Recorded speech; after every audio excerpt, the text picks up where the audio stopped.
More than 20,000 Ukrainian children have been taken to Russia or Russian-occupied territory since Moscow launched its full-scale invasion of Ukraine. That's according to Ukrainian officials. Ukraine says bringing them home is one of its most urgent humanitarian missions. And in a politically divided Washington, this is one of the few issues that unites Republicans and Democrats. Despite occasional tensions in U.S.-Ukraine relations during President Trump's second term, Kyiv and Washington continue to work closely on returning these children. U.S. First Lady Melania Trump has personally supported those efforts, helping secure the return of at least 30 children. So how are these children being brought home, and why has their return become a rare bipartisan cause here in the U.S. Capitol? I spoke with the head of President Zelensky's Bring Kids Back UA initiative, Maksym Maksymov. Maksym Maksymov of Bring Kids Back UA, welcome to DW. Thank you for having me. Mr. Maksymov, your organization has been working for the last 3 years. You brought 2,100 kids, correct me if I'm wrong, back to Ukraine from either Russian Federation or Russian-occupied territories. First of all, how did these children end up there in the first place, and why? You're right. The Bring Kids Back UA initiative that has been launched by President of Ukraine, Volodymyr Zelensky, is operational for the third year. It is essentially unites the efforts of the government agencies, civil society organizations, and international partners to trace, return, and reintegrate Ukrainian children stolen by the Russian Federation. We operate largely across 5 key streams of work. The first one being tracing the children and verifying the data. The second one, implementing return pathways. The third one, reintegration and rehabilitation. Fourth, accountability. And 5, strategic communications and advocacy. And through the work of the Bring Kids Back UA, we have managed to return 2,230 children back to Ukraine. Children from Russia, children from that have been moved within the occupied territories, and children that have been trapped inside the occupied territories, unable to leave on their own. Every single return is the result of very close collaboration between the government entities, but also civil society organizations that are instrumental in making sure the kids are getting back home. And of course, this work is being supported by international partners from the first day. How broad is this cooperation? Who are you cooperating with? Is it just one country, a couple of countries? What does it take to bring these kids back home? We have a lot of friends and a lot of partners. Define a lot. Well, to say the least, we have 49 members of the International Coalition for the Return of Ukrainian Children, including the US. It includes 46 countries and 3 international organizations, such as EU, Council of Europe, and Parliamentary Assembly of OSCE. We have just recently had the meeting of the International Coalition in Brussels on May 11th, and we're very pleased. And I think just looking at the outcomes of that meeting, it can be an evidence of how our international partners support the work of the Bring Kids Back and Ukraine in practical terms. For instance, UK, who has been a very long-standing supporter of a very specific track, among others, tracing and verification, have announced additional contribution of £1.2 million to strengthen the system that have been launched in Ukraine under the leadership of the Ministry of Justice, that is focusing on working with the data that we have, filling the gaps that we have, and making sure that the cases and the data that we have becomes operational for the return purposes. That's just one example. Another example is the European Union, who has also been the co-host of the meeting and a member of the coalition. They have announced 50 million euro to strengthen the child protection system in Ukraine, which would include also efforts to reintegrate and rehabilitate children and their family members once they're returning to Ukraine. Canada, the EU, UK, and also Norway soon have announced one of the biggest packages of sanctions on this issue that is focused primarily on indoctrination and militarization of Ukrainian children. So the focus has been shifting, not only looking at the specific physical transfers, like the children being moved from territory A to territory B, but broader and into more granular level on the nature of the Russian policies. Because the policy of the Russian Federation is not to just physically transfer the kid. Their grand objective here is to make sure that they can eradicate Ukrainian identity of the youngest population within the territories that they control. And in the beginning of the war, before the International Criminal Court's arrest warrant, they were largely focusing on the physical transfers, right? They would put children on a bus, clean up orphanages, and ship them to different places.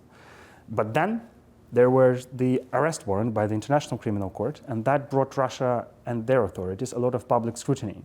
So although their strategic objective hasn't changed, the method how they achieve that objective has.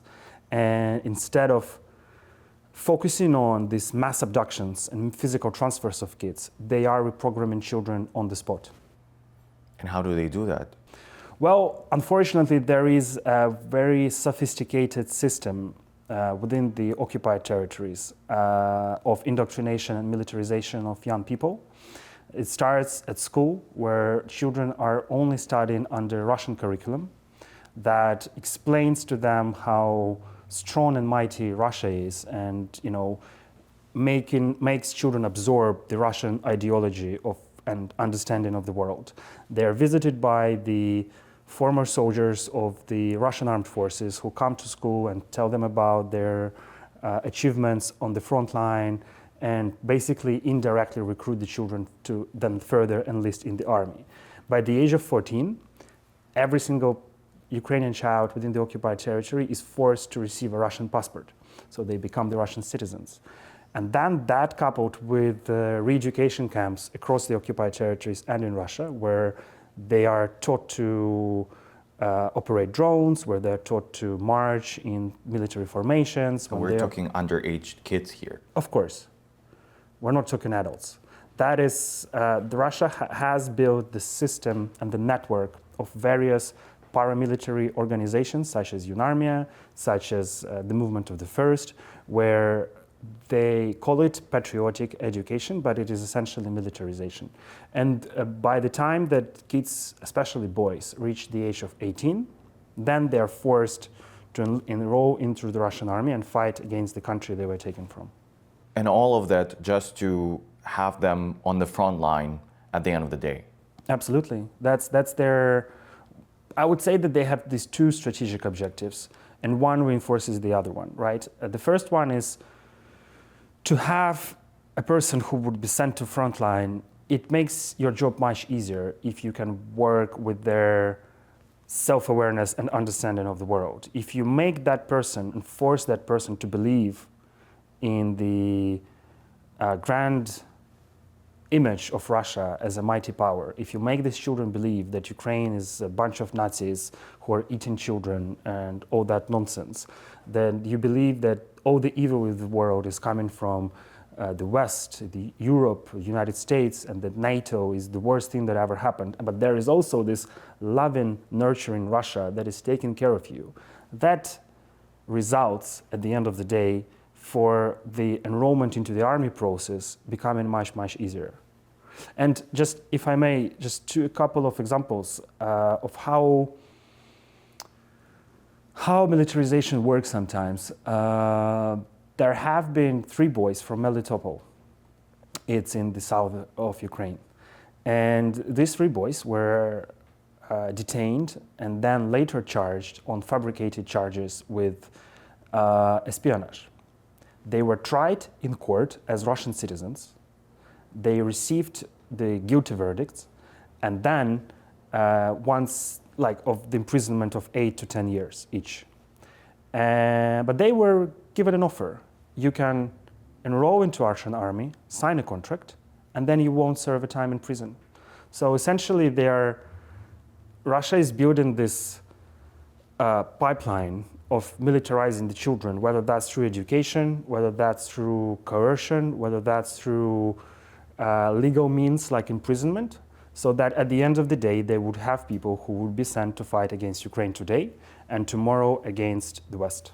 And when I say against the West, there is sufficient evidence that the ideological narrative building within the Russian state and how they try to influence the psyche of the Ukrainian children under their control, it is not only directed at Ukraine.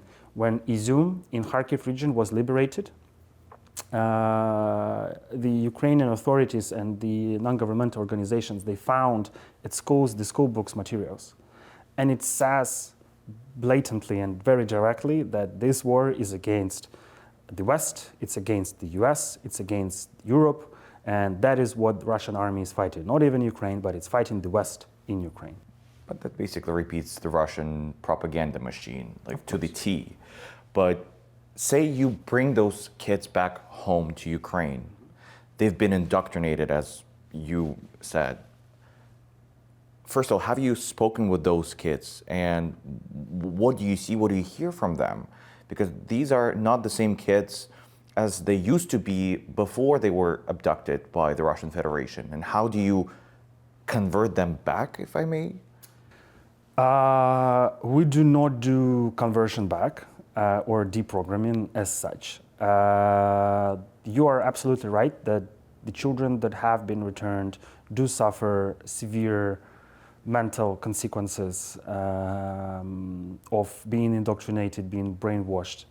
One of the things that Bring Us Back is a coordinating platform, right? So there are organizations in Ukraine on the ground that are working 24/7 on a daily basis with the children, with the families. So I would more rely on what they have been saying me about the experience of engaging with the children specifically and directly. And what they have been saying is that one of the major things that they see is that children do not know who to trust.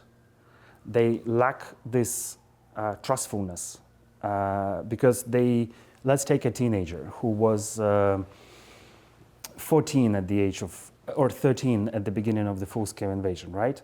That means that this person had certain degree of self-awareness and understanding that, okay, I live in Ukraine, this is an independent country, this is a free country, we are a state and we have our own rules, our own culture, etc. Then the occupation comes and the occupying forces come.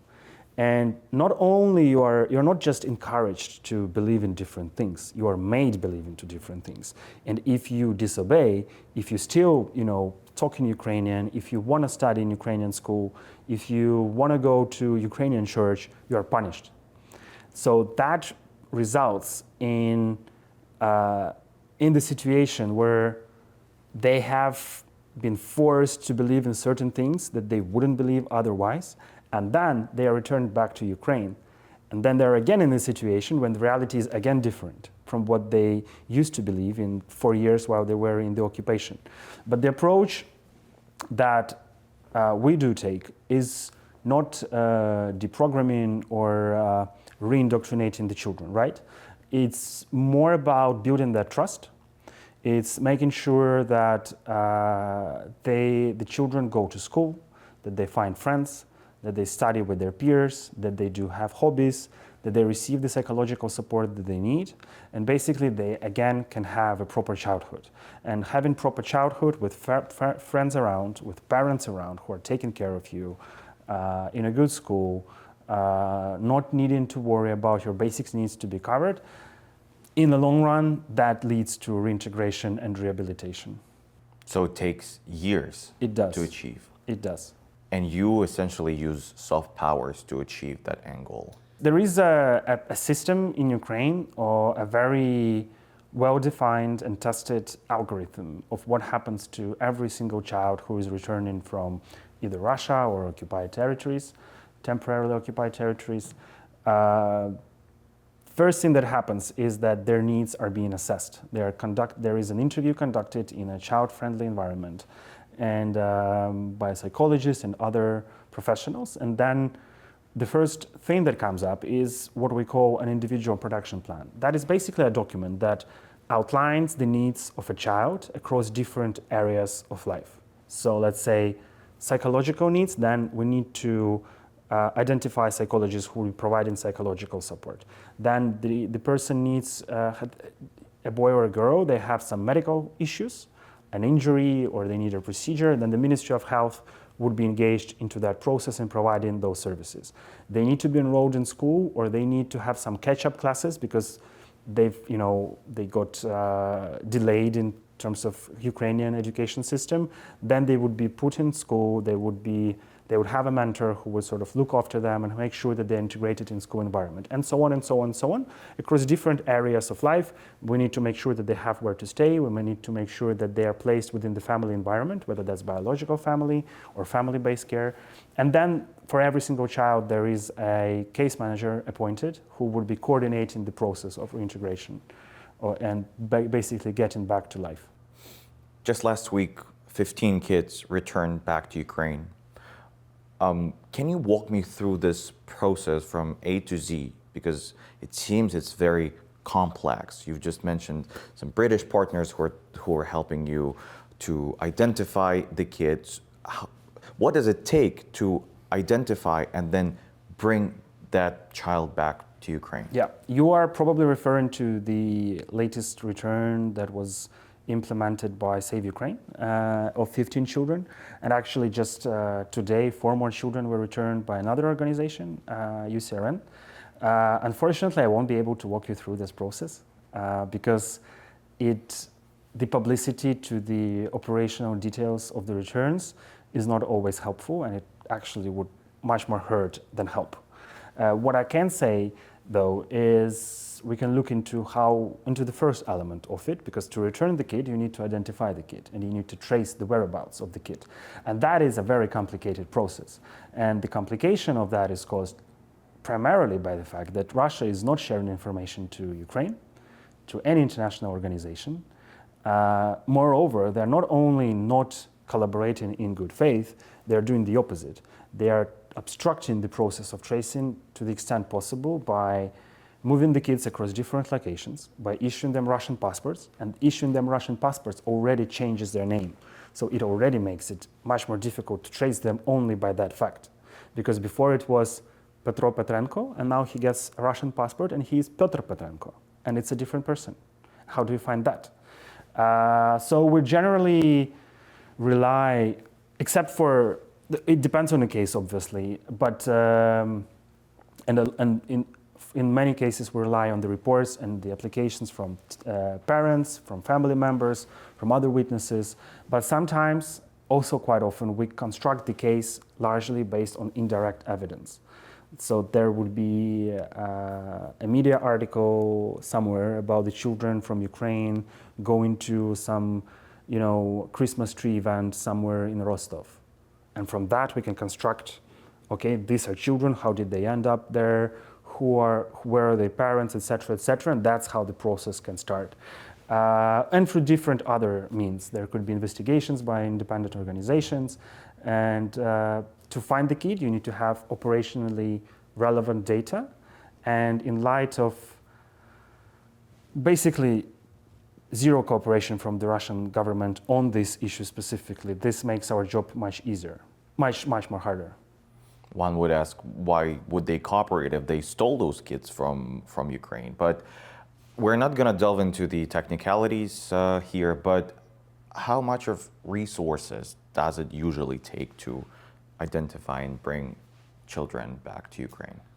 And is there too much of resources sometimes, or it takes what it takes? There is never too much of the resources.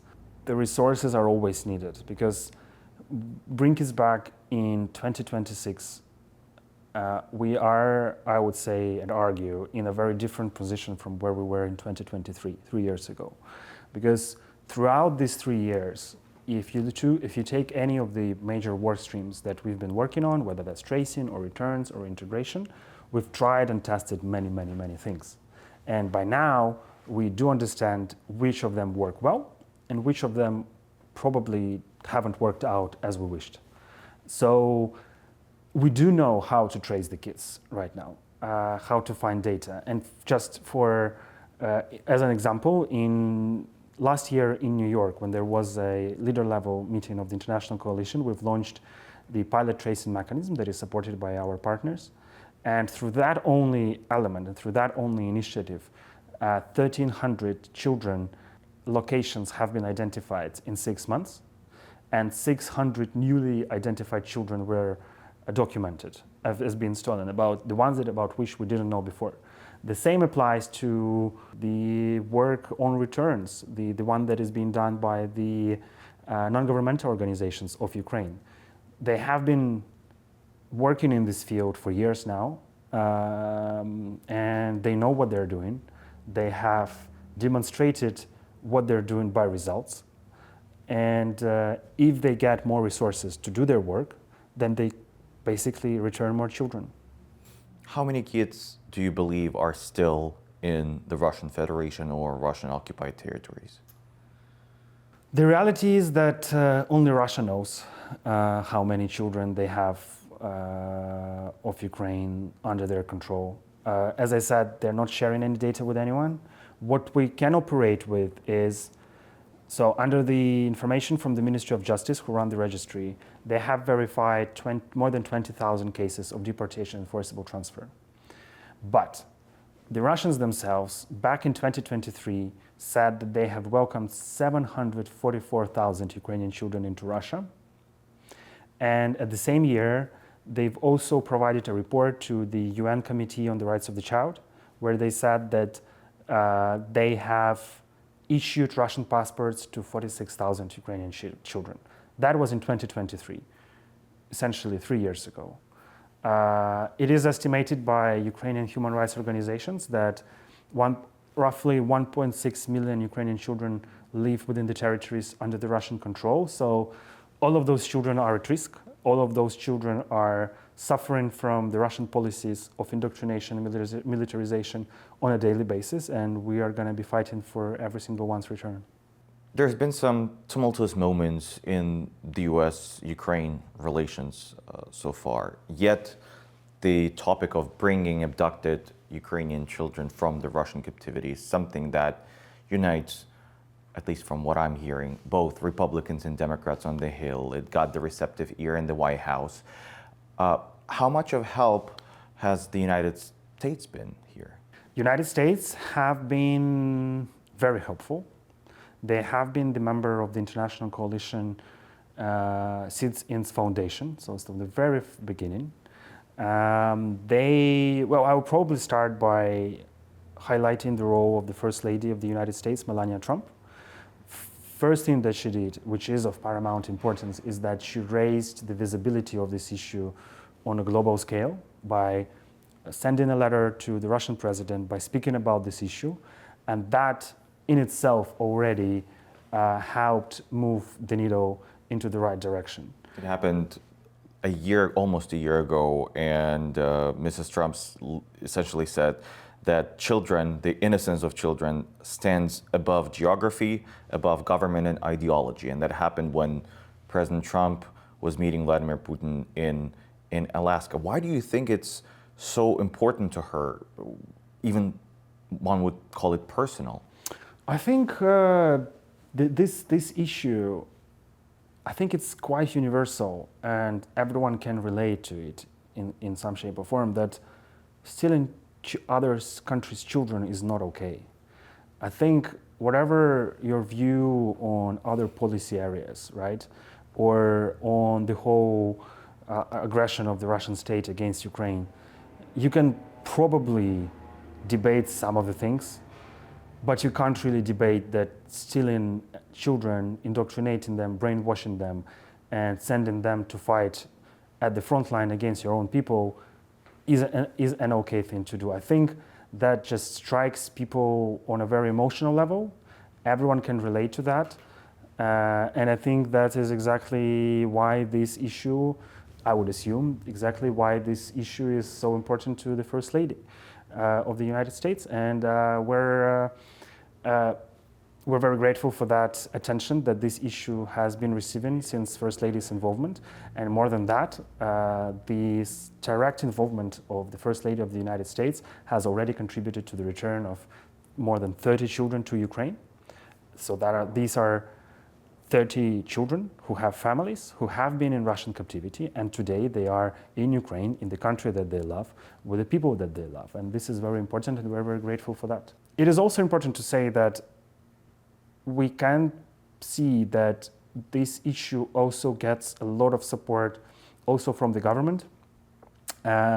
As you may know, just slightly more than a month ago, the US State Department has announced a new program of $25 million that is aimed to provide support to American and Ukrainian organizations, non-governmental organizations involved in tracing, returns and reintegration of Ukrainian children, and that is a very tangible, practical support that one can wish for, essentially. Is it enough? Well, that is a good investment into the system to support the return, reintegration, and tracing of the kids. If that is enough, I probably wouldn't speculate, probably not. But it's also, as I said earlier, we are very lucky that we're not alone in this fight, and there are other partners who are helping us. So it's not only the United States, although they're playing a very important role, but also European members, the EU itself, the UK, other countries in Europe, such as Lithuania, who have been incredibly supportive of our efforts, Norway, Canada. There are many countries who are playing their role. But US is obviously in the lead. And even if we look at Congress, just last December, there was a hearing on the abduction of the Ukrainian children in the Senate that was chaired by Senator Graham. And I think that hearing also allowed or helped grow this momentum of this topic and the need to act on this front, to see the ways and to identify the ways what can be actually done in practicality to get the kids back. And what's your goal today in the United States? I know that you are having meetings in the government, within the government, on the Capitol Hill. What's your main message that you brought to the American legislators and the representatives of the government? My main message to the US leadership, whether that's government or Congress, is keep supporting Ukraine's efforts on finding the kids, returning the kids, and providing them with reintegration support. It is important to be in the loop on how situation evolves, because it is never static. 2 years ago, Russia was militarizing children, but it wasn't at the level that we see today. We have, as I said, been implementing different initiatives when it comes to different areas of work, such as tracing, returns, reintegration, accountability. And it is very important to be aligned on the current needs, on the current priorities. So in the world of quite limited resources and quite limited attention, we can all together focus on the most priority areas and make sure that we are getting closer to a situation when we get all the children back to Ukraine. You report directly to the president of Ukraine. When you report successful cases, what reaction do you see from him, and what orders does it put on the table? For the president, and if you look at his public statements that he's made over the course of the last years, I think for him it is very important. The return of our people is very important, whether we're talking about prisoners of war who are treated inhumanely in Russian captivity, whether we're speaking about civilians who are unlawfully detained, often without even charges, by the Russian authorities in the occupied territories, or we're talking about children who have been taken from their families and their communities and sent to Russia. I think every return is a moment to celebrate, and that has been a very clear policy of Ukraine, which you can't really miss if you look at the statements of the president, the first lady, any senior official. The return of our people is of top priority. The humanitarian dimension of the resolution of the war is a top priority. And I'm very certain that until we return all our people, the work of Ukraine would not stop. Maksym Maksymov, Bring Kids Back UA, thank you very much for your time. Thank you.